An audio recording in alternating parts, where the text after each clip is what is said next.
Right. Oh yeah, no, it takes a second for it to come up. That part That's what I should do. See what happens is I upload it and then say it's there. Very I should excited. wait. Woo!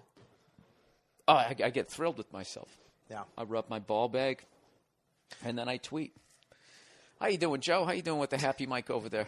I think he's over it. I think Joe's over it. Can I just say about that apartment stuff? I know we got to wrap up, but you can't really sublet easy in this neighborhood. A friend of mine just subletted to somebody, and there's these gypsies that are going around now.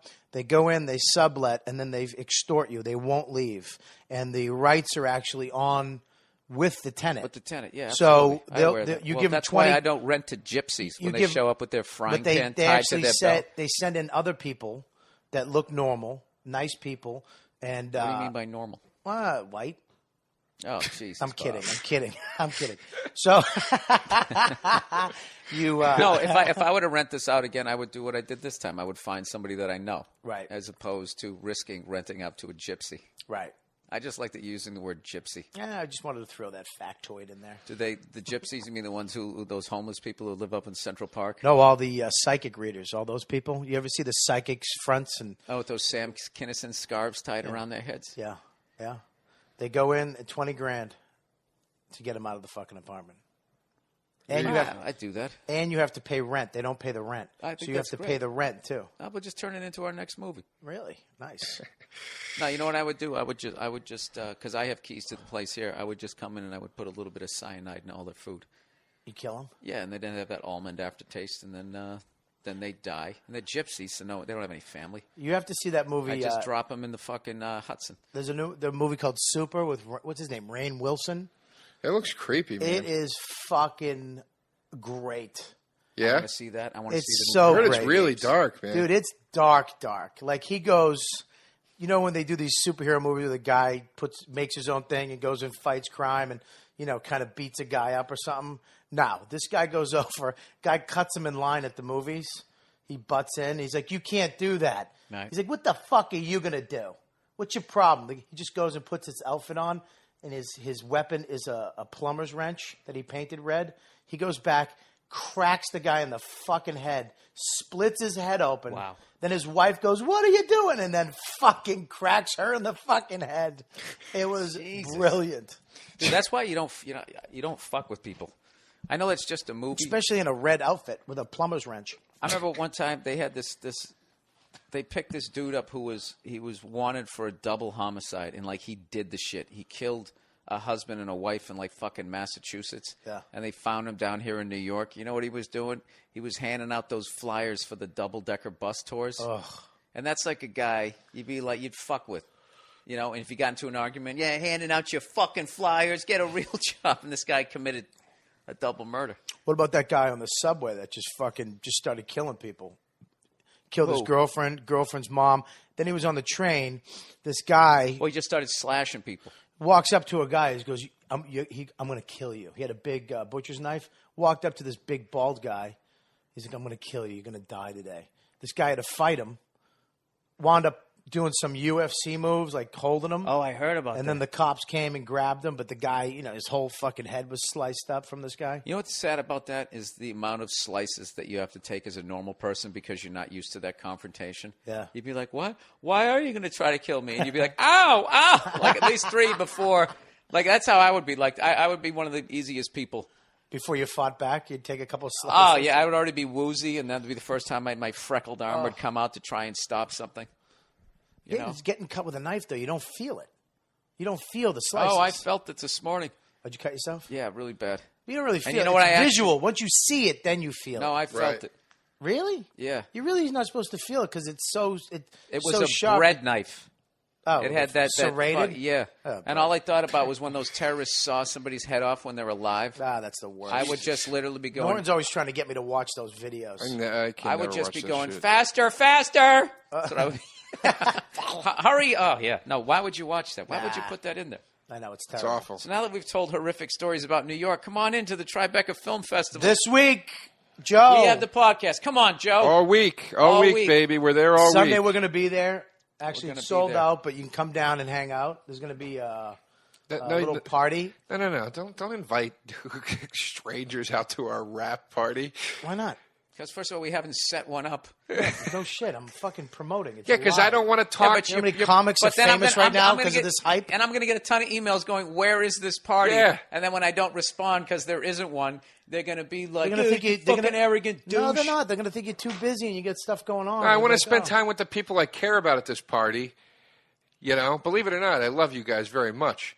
I want to spend time talking to you guys at this party. I don't want to talk to some kid. So what was it like working with Colin? I don't fucking. What are you doing? Yeah, I get that, but don't trash the audience that's coming. Yeah, Huh? I mean, Jesus. No, I love them. Listen all you want to the podcast. Oh, you want to? Oh, yeah. You don't want to interact. This is actually interesting because this will be the last segment. This whole new phase in entertainment. We're back in the day when we were growing up. I don't know about you, Joe. You're kind of like on the fence there, where you were half the old school, half the fucking new school. You know, when we went to go see a fucking show. Stand-up show, rock show, whatever. The act just did their act, and then that was it. You didn't get to meet him unless you were some whore once who in was a willing while to blow somebody. Then once you in a could while, actually you'd hang out. Yeah, I remember I hung out at a couple hotels. I met Deep Purple. You know what I mean? You'd do that crazy shit where you'd hang out and they'd walk by. You'd get a glimpse, maybe. It was fucking crazy. Now it's just now I get like emails from. I got an email from somebody who was like, you know, you should remove that contact bill off of your website because I've sent you, you know, X amount of emails and you never got back to me. And it's just like, dude, I got to write back fucking everybody. Well, I don't have I wouldn't have time to fucking make another podcast. I love meeting people after shows. I love shaking hands. If anybody trying to bang a couple of whores. Yeah. not me. I don't like banging whores after shows. But if you know what I mean, if anybody gives a shit about what I'm doing to the point where they want to meet me, I'm fucking flattered. That's beautiful. What I'm saying though is what I don't want to do is open every event in my life to anybody that wants to come into it. That's what I'm saying. There's no winning though. I mean, the social media, it's not. We use it to promote shit, but it's not. I mean, you can't. It's a lose-lose. I'm promoting my shows. Now you promote. What is that? All you do is promote your shows. If you say something funny, that's not funny. There's no. You're gonna. No, I don't read any of those. You're gonna take a hit wherever the fuck you go. You got thousands of people. That's why I kind of like the internet because it's hilarious. You're just basically sticking yourself on a dunking stool. But it happens to them too. Exactly. If regular people put up a YouTube video. Well, they're anonymous. They're anonymous. These assholes can say whatever they want. They're fucking anonymous. You'll never know who they are, and they can just fucking trash you. You trash them, then you look like a fucking asshole to some people. It sucks. I kind of like back in the day where you did your shit. You didn't have to fucking be out there. And if fans wanted to be your fans, they had to fucking try. They had to try. Write a letter. Join a club. Show up and wait in front of a fucking hotel for 3 hours. Now any asshole can just follow you on Twitter and maybe go to your fucking show. You know what's great though? I don't want to know they can trash you and then everybody else can read it, so it doesn't even matter if you fucking respond. You don't read any of your responses? If I put up like a sports thing or something, occasionally. No, I shouldn't say I don't read any. This is what I do.